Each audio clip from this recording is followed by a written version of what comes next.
생존에 대한, 안전에 대한 부분이 있고, 좀 더 나아가면 사람들과 교류하면서 사회적 인간으로서 살고자 하는 욕구가 있고, 더 나아가서는 그걸 초월한 그럼에도 불구하고 나는 누구인가, 나는 어떻게 살아야 되는가, 인간 삶의 어떤 기본적인 흐름이 아닌가라는 생각을 하게 됐습니다.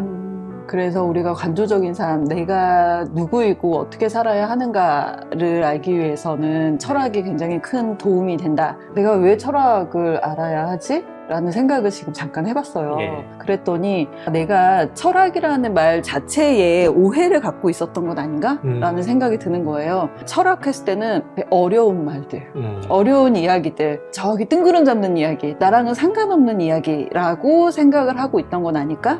하지만 이 철학자들이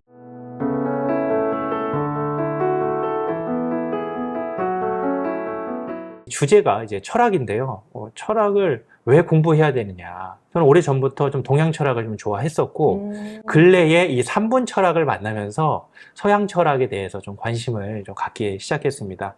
철학이라고 하는 것에 대해서 별로 재미없어 할 수 있고, 내가 이걸 왜 들어야 되지라는 궁금증이 들 수 있어서 철학을 배워야 되는 이유에 대해서 한번 좀 생각을 했어요. 아리스토텔레스가 이 세 가지를 얘기했어요. 인간의 삶은 좀 향락적인 삶, 그리고 정치적인 삶, 그리고 관조적인 삶, 이 세 가지의 삶을 추구하게 되어 있다라고 이제 얘기를 했는데, 마지막 관조적인 삶이 바로 철학적 삶을 의미하는 거거든요. 인간마다 자기만의 가치가 있고 거기에 보람을 느끼는데, 기본적으로 향락이라는 거, 어떤 삶을 향유하는 이런 것은 기본적인 삶에 있어서 먹고 자고 또 사랑을 나누고 사실 이상한 건 아니에요. 너무 지나쳐졌을 때, 극단적으로 추구할 때는 너무 쾌락적으로 흘러간다 라는 부분에 있어서 한계는 있다라는 걸 얘기를 하고요. 두 번째로는 정치적인 삶. 여기는 정치적인 거라고 얘기를 했지만 일반적인 사회관계인 겁니다. 서로 존경받고 싶고 인정받고 싶고 함께 어우러져 살아가고 싶은 이런 것을 또 중요하게 생각하는 사람들이 있죠. 명예가 중요한 사람도 있고 인정받기를 원하는 사람들이 있고, 그 사람의 가치에 따라서 보람을 느낄 수는 있지만 이것도 결국에는 한계에 도달하게 된다는 것이죠. 마지막으로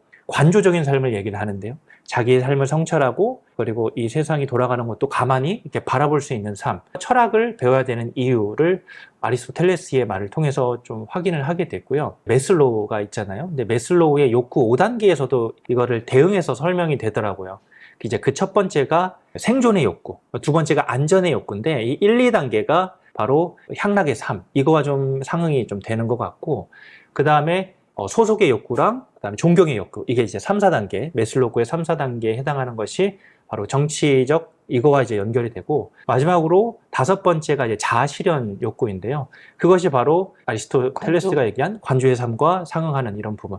그러니까 예나 지금이나 크게 봤을 때 이 세 가지, 이 단계의 기본적인 어떤 생존에 대한, 안전에 대한 부분이 있고, 좀 더 나아가면 사람들과 교류하면서 사회적 인간으로서 살고자 하는 욕구가 있고, 더 나아가서는 그걸 초월한 그럼에도 불구하고 나는 누구인가, 나는 어떻게 살아야 되는가, 이런 부분에서 다 이렇게 생각하게, 인간 삶의 어떤 기본적인 흐름이 아닌가라는 생각을 하게 됐습니다. 그래서 우리가 관조적인 삶, 내가 누구이고 어떻게 살아야 하는가를 알기 위해서는 철학이 굉장히 큰 도움이 된다. 그 말씀 하시는 거죠? 네, 맞습니다. 네. 오늘 이야기 들으면서 네. 내가 왜 철학을 알아야 하지? 라는 생각을 지금 잠깐 해봤어요. 예. 그랬더니 내가 철학이라는 말 자체에 오해를 갖고 있었던 건 아닌가? 라는 생각이 드는 거예요. 철학했을 때는 어려운 말들, 어려운 이야기들, 저기 뜬구름 잡는 이야기, 나랑은 상관없는 이야기라고 생각을 하고 있던 건 아닐까? 하지만 이 철학자들이 다 인간이잖아요. 그들이 삶을 살아가면서 거기에서 얻은 지혜들, 세상은 무엇이고 인간은 무엇이고 우리는 어떻게 살아야 하고 이 사회는 어떻게 구성되어 있고, 여기에 대한 이야기들을 다 담은 건데, 그것을 알므로써 내가 세상을 바라보는 어떤 좋은 틀, 혹은 다양한 틀을, 다양한 프레임을 알 수가 있고, 그 안에서 내가 잘 살아내고 이 세상을 어떻게 의미 있게 살아내고 가치 있게 살아갈 수 있는지에 대한 통찰을 얻을 수 있는 게 철학이 아닐까라는 생각이 들었어요. 삶과 이 철학이 따로 떨어져 있는 게 아니라 정말 내 삶의 동반자로서, 왜 예전에 한때 엄청난 베스트셀러가 있었잖아요. 철학은 어떻게 삶의 무게가 되는가. 네. 내 삶의 무게로서 철학적 생각법, 어떤 통찰을 가꿀 수 있지 않을까? 우리가 왜 철학을 공부해야 하는지에 대해서 되게 명확한 거죠. 내가 더 유용한 무기를 갖고 더 가치 있는 삶을 사는 데에 도움이 될 수 있지 않을까라는 생각이 좀 들었어요. 철학의 도움을 좀 받으신 것 같아요. 방금 말씀하신 철학의 필요성, 이런 철학이 삶의 무기가 되는 부분에서 좀 어떻게 도움이 좀 되셨나요? 책은 네. 굉장히 큰 도움이 됐죠. 책을 되게 많이 봤어요. 그러니까 철학이 좀 궁금하다. 그러니까 우리가 삶을 살면서 한 번쯤은 거치게 되는 것 같아요.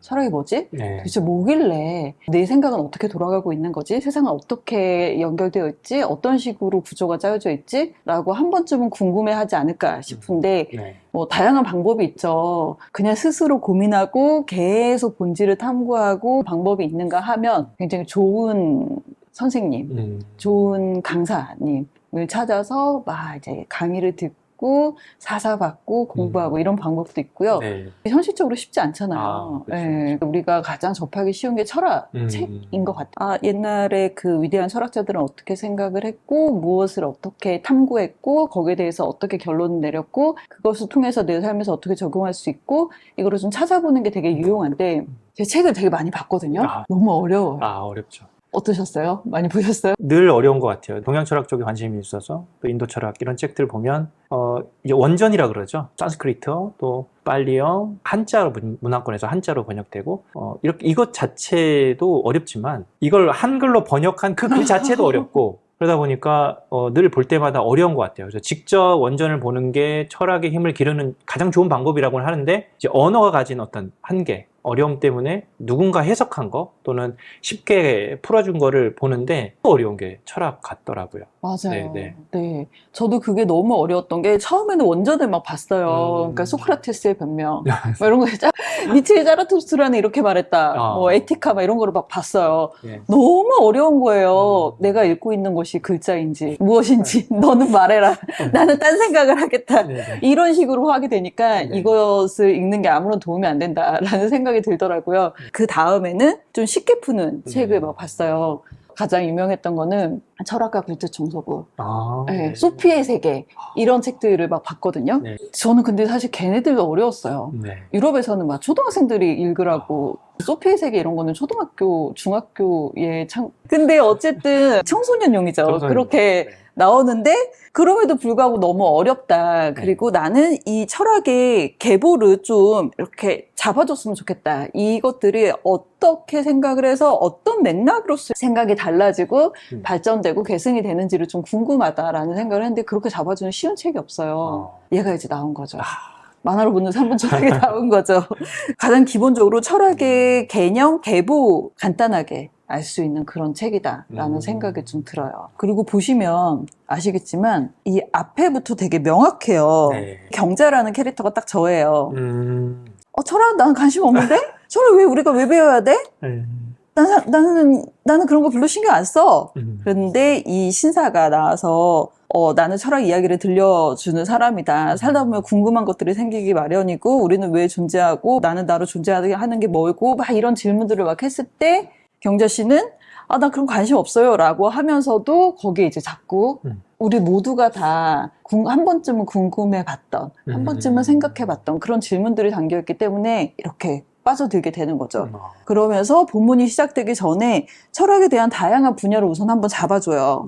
아름답다는 거는 미학이야.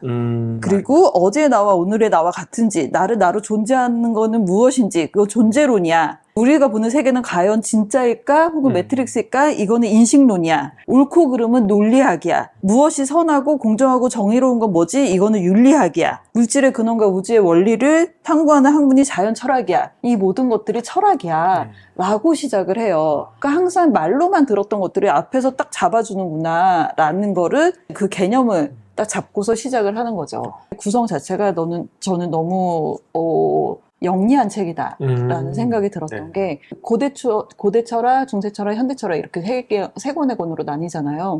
각 장의 그 구성 자체가 만약에 피타고라스다라고 하면 이 사람이 살았던 시대는 어떤 시대였는지 그 시대에서 이 개인은 어떠한 성장 과정을 거쳐갖고 이 철학을 탐구하게 됐는지 그리고 이 사람이 말하는 그 철학의 중심적인 그 핵심이 무엇인지 그리고 그게 이 사람 사후에 이후의 철학에 어떠한 영향을 미쳤는지를 정확하게 다 담아줘요. 이렇게 쓸 수 있는 사람이 과연 있을까? 라는 생각이 들 정도로 네. 네, 그렇게 딱 명확하게 잡고 그 와중에 재밌어요. 아, 네. 네, 이게 되게 유머가 막 네. 철철 넘쳐요. 보다 보면. 경자 씨는 반말하고, 네. 그죠? 철학자는 존댓말하고. 그렇죠. 그리고 막 중간중간에 우리가 그 흔히 해봤을 법한 생각들, 그거는 뭐 너만 그렇게 생각하는 거 아니야? 그거 이상한 거 아니야? 왜 그렇게 했어? 뭐 그러고 날랐어? 막 이런 식의 재미있는 표현들이 계속 막 들어가면서 내가 했을 법한 생각들을 이 경자 씨가 계속해서 말로 해주니까 나의 궁금증들이 그때그때 해소되는 기분이 느껴지는 거예요. 그래서 정말 그 어느 분은 그런 이야기를 하셨거든요. 이 책을 보면은 특별히 뭐 어떤 스토리텔링이나 이런 게 없는데도 멱살 잡고 끌고 간다. 네, 멱살 우리를 잡고. 네, 계속해서 읽을 수밖에 없게끔 만든다라는 대단한 몰입감을 갖고 있는 책인데 그게 이런 만화라는 형태이기 때문에 가능한 게 아니었을까 그런 생각도 좀 들었어요. 만화라는 구성도 참 좋고 멱살 잡고 끌고 가는 그 힘은 뭘까? 뭐 그런 생각해 봤을 때 이게 만화잖아요. 만화여서 딱 펼쳐봤어요. 근데 이 주제가 철학이다 보니까 약간 또 만만치는 않아요. 맞아요. 아무리 쉽게 설명을 했어도 네. 그러니까 막 도전의식이 생기는 것 같아요. 아니 이게 만화인데 내가 이걸 왜 이해 못하지? 그래서 한 페이지를 조금 더 5분에 볼 거를 10분에 좀 이렇게 보는 그러니까 우리 3분에 봐야 돼요. 3분에 봐야 되는데 네. 저에게는 이게 3분에 볼 수도 있는 책은 맞아요. 만화니까. 저에게는 한 페이지를 내가 이해를 못한다. 그러면 이게 허락이 안 되는 것 같아요. 내가 이렇게 쉽게 설명한 만화도 이해 못하면 내가 철학을 안다고 할 수 있을까? 도전의식을 불러일으켜서 멱살 잡기 했다. 네. 이 책 자체가 중고등 또 필독서도 누가 추천해 주셨잖아요. 중고등학생이 읽어도 괜찮은 책인데 내가 이걸 가지고 씨름한다는 것 자체가 누구에게 얘기하기 부끄러운 거죠. 약간 중고등학생도 이 책을 보면서 막 이렇게 술술 보는 친구도 있을 거 아니에요. 이 책을 내가 뭐 완벽하게 이해는 할 수 있어야 되겠다. 제 기준이 있다 보니까 멱살 잡기 하는 것 같다. 나온님한테는 굉장히 흥미로운 요소로서 멱살을 잡게 했네요. 네. 동양 철학에는 좀 관심이 많지만 서양 철학에는 내가 잘 모른다라고 할 때 어떤 입문자용으로도 되게 좋았겠다라는 생각도 들어요. 네, 사실 우리가 동양인이잖아요. 동양인은 기본적으로 알게 모르게 스며들어 있어요. 음양의 사고, 태극기만 보더라도 거기 안에 음양이 있고 그래서 그런 동양적인 사고가 다 배어 있는데 서양 철학은 아무래도 좀 어렵기 때문에 모든 동양인들이 서양 철학을 다 어려울 것 같아요. 그런 면에서는 그 입문서로서는 좀 좋지 않나 라는 생각이 듭니다. 네. 네.